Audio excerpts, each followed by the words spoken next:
Damos la bienvenida, muy buenos días, candidata a la diputada plurinacional por Comunidad Ciudadana, Toribia Lero. Muy buenos días, ¿cómo está? Buenos días, ¿cómo estás, hermana? Y muchas gracias por invitarme a tu programa para poder realizar esta entrevista. Muchas gracias a usted por su tiempo. Bueno, hemos acabado de superar más de 10 días de bloqueos en el país. Ha sido un proceso muy duro para todos. ¿Cómo evalúa justamente esta etapa que está viviendo el país? Muy preocupante la situación que hemos vivido, ¿no? En estos últimos 15 días a raíz de un bloqueo que ha sido organizado por el Movimiento al Socialismo a la cabeza de la Central Obrera Boliviana y pues ha ¿cómo podría decir? Para mí, por lo menos, ha tenido que ver con la utilización, la instrumentalización de los hermanos y las hermanas que han sido muy mal informados para poder realizar estos bloqueos en situaciones de pandemia. Por lo menos yo tengo conocimiento, soy activista desde muchos años atrás y cuando hay una información precisa en las comunidades indígenas, originarias, campesinas, la gente no se puede prestar a realizar este tipo de movilizaciones y para poner en riesgo la vida de las hermanas y los hermanos que viven más que todo en las ciudades donde se ha visto más prejuicio, porque es ahí donde se encuentran los hospitales de donde están atendiendo a los enfermos o contagiados con el COVID-19, en la falta de oxígeno, la falta de medicamentos, el traslado o transporte de eventos, todo eso ha ocasionado esta movilización y que su único objetivo, ¿no?, era la fecha electoral para el 6 de septiembre, ¿no? Porque los movimientos indígenas, las organizaciones indígenas, tenemos generalmente una agenda, ¿no?, de demandas sociales, qué es lo que queremos, pero en este caso era netamente una demanda política que tenía que ver con la fecha electoral y además una demanda política generada, digitada, direccionada desde Argentina por el señor Evo Morales y aquí en Bolivia por el señor Arce Catacora. Y no ha llegado a nada, no han logrado que las elecciones sean el 6 de septiembre, más al contrario se ha visto una posición muy firme de parte del Tribunal Electoral que ha ratificado la fecha para el 18 de octubre. Lo otro es que en estas movilizaciones se ha visto de qué manera la desinformación, ¿no? La desinformación puede llevar a graves consecuencias, tener el estandarte del hambre, de la miseria y al final el estandarte del racismo. Y todo ello provocando un caos, inclusive una desestabilización. Se ha visto armamentos, no son armamentos antiguos, como decían los diputados o senadores del MAS, sino eran armamentos de grueso calibre, armamentos muy actualizados y con ello, claro, han causado zozobra en las comunidades. Y yo me refiero más, por ejemplo, a la utilización, a la instrumentalización, al abuso que han cometido contra los hermanos, porque yo vivo aquí en la zona sur de Cochabamba, tengo mi residencia aquí, también vivo entre el Ayllu y la ciudad, los pueblos, las personas indígenas nos movilizamos de esa manera.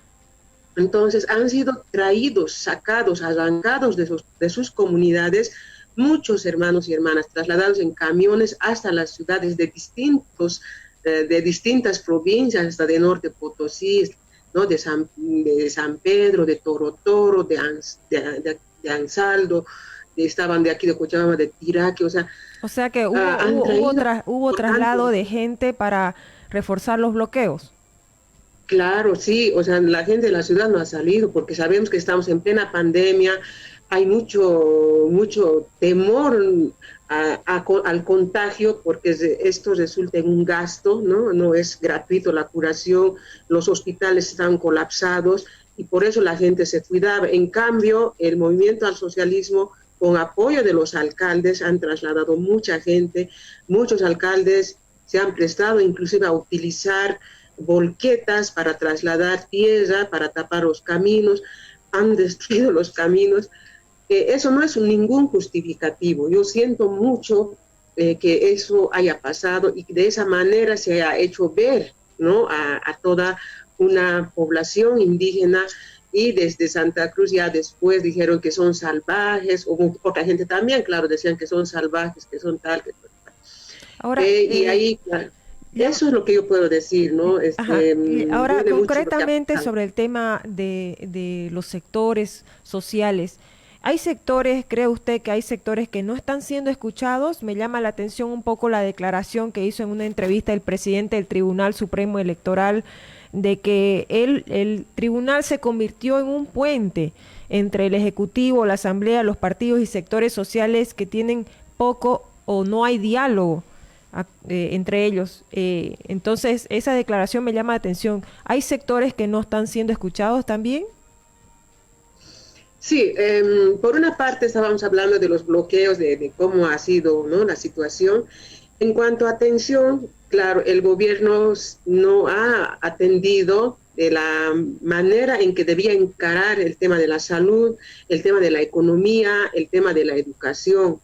Más al contrario, se ha visto malos manejos, corrupción, todo el tiempo una confrontación entre los distintos niveles de gobierno, ¿no? Porque no solamente es el gobierno nacional, también tiene que ver el gobierno departamental, gobiernos municipales, y lo que se veía era peleas entre ellos y nunca se ponían de acuerdo qué es lo que van a hacer, porque cada entidad tiene una atribución, una competencia para el tema de educación, salud, y también la cuestión económica, ¿no? Pero lo que nos han hecho es tenernos en cuarentena por más de 2 meses y absolutamente no han hecho nada. Recién estos días se están movilizando, por ejemplo, en el caso de Cochabamba, los alcaldes para poder exigir los test o la compra de los test. Después, nunca se ha concretizado, por ejemplo, la compra de los respiradores. La gente ha tenido que estar buscando oxígeno, los tubos de oxígeno. Mucha gente se ha tenido que curar en su casa porque los hospitales han colapsado. Entonces, no ha habido atención, ¿no? En Cochabamba hemos sufrido, por ejemplo, 3 veces el cierre del botadero del basurero. Hasta ahora sigue cesado, obviamente, sigue la pelea. Entonces, todo eso ha ocasionado un caos porque el gobierno prácticamente no ha tenido capacidad de diálogo con los sectores movilizados, no ha podido dar respuesta adecuada claro, de por medio habían esas situaciones. Pero en general, lo que se ha visto, que la demanda general nacional, lo que se visibilizaba era esto de la fecha electoral. Ya después, por ejemplo, el tema de la salud, de la educación, ni siquiera los dirigentes nacionales se acordaron, pero sí había mucha demanda, mucho enojo, sobre todo en el tema de la educación, porque mal o bien las comunidades, a pesar de que había mucho retraso en la aplicación de las 4 modalidades de educación que había dictado, aprobado desde el ministerio, se estaban de alguna manera aplicando, ¿no? Pero intempestivamente, de la noche a la mañana, se clausura el año escolar y eso ha causado un enojo en todas las personas y no encontraban respuesta por qué ha clausurado el ministro el año escolar. Eso ha sido una situación. Y lo otro, también ha llenado la gota, como se dice, cuando el ministro Arturo Murillo mimetiza, ¿no?, el uso de las plantas medicinales. Y yo te digo, hermana, en todas las comunidades, en las mismas ciudades, la gente se está curando, paliando, no curando, ¿no?, sino paliando con las plantas medicinales, ¿no?, buscando el eucalipto, la huirahuira, la manzanilla y el jengibre, miel de abeja, el limón, por ejemplo. Ya saben, porque recurrimos a los conocimientos de nuestros pueblos para paliar estas situaciones. Pero el señor Arturo Murillo lo que ha hecho es mimetizar, hacerse la burla, y eso también es parte de una discriminación, de un racismo, no querer reconocer los conocimientos que tienen los pueblos para paliar, ¿no?, esta enfermedad que no tiene cura hasta ahora. Entonces, todo eso ha ido sumando para que la población también se enoje y pueda rechazar esta situación de la forma que maneja, ¿no?, el gobierno. Entonces, han sido muchas situaciones que han ido sumándose, pero en general ha sido la fecha electoral la que se ha visto más. Ahora, usted como candidata a diputada por Comunidad Ciudadana Toribia, ¿cómo ve la situación de los pueblos indígenas con miras a las elecciones? ¿Hay división, hay más división que antes entre los pueblos indígenas? ¿Cómo están yendo a las elecciones? Yo quiero referirme dos cositas antes. Los pueblos indígenas, ¿no? Históricamente, desde fines de los años 80, como ha sido la CIDOB, después el CONAMAG, han ganado una fuerza increíble, ¿no? En cuanto a la defensa de los derechos de los pueblos indígenas y han incidido en que Bolivia tiene que reconstruirse, tenemos que firmar un nuevo pacto social y eso se ha traducido en la realización de la Asamblea Constituyente con una nueva constitución del Estado plurinacional, ¿no? Eso.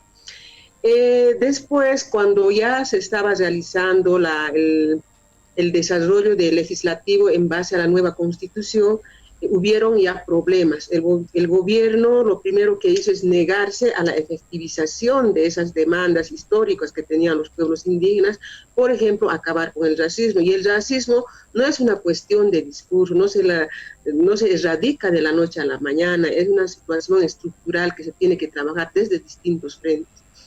Pero cuando se exigió, ¿no?, el derecho a la participación política, ya desde ahí empezó la fisura. Después fue la ley marco de autonomías, la ley de consulta, la ley marco de la nueva ley minera, ¿no? Que eran muy anticonstitucionales, no tenían nada que ver con los derechos de los pueblos indígenas, y culmina con la represión de la octava marcha nacional en defensa del TIPIS. Y para, ¿cómo diría?, para escarmentar, si se quiere, al movimiento indígena para que nunca más se puedan levantar, lo que ha hecho el expresidente Evo Morales junto al MAS ha sido intervenir las organizaciones nacionales, a la CIDOB y a CONAMAG, y ha puesto dirigentes afines a su partido político, dirigentes que tenían que aceptar cualquier normativa, sea buena, sea mala, en general mala, obviamente, para los pueblos indígenas. A partir de ello, el movimiento indígena se ha ido debilitando. Ha habido 2 CONAMAG, 3 CONAMAG, 2 CIDOB, a veces 3.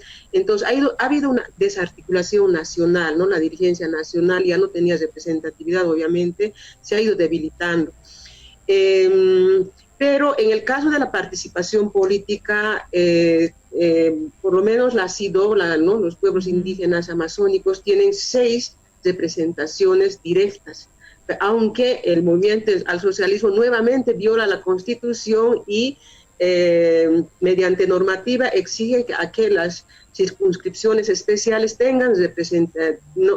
participen con representación de un partido político. Entonces no quedaba otra a las circunscripciones especiales ir junto con el MAS. O sea, en vano elegían a un representante indígena para ir al Parlamento, pero tenía que ir bajo el paraguas de un partido político, y en este caso era el MAS. Y durante las 2 gestiones, los parlamentarios de las circunscripciones especiales han sido elegidos mediante el MAS.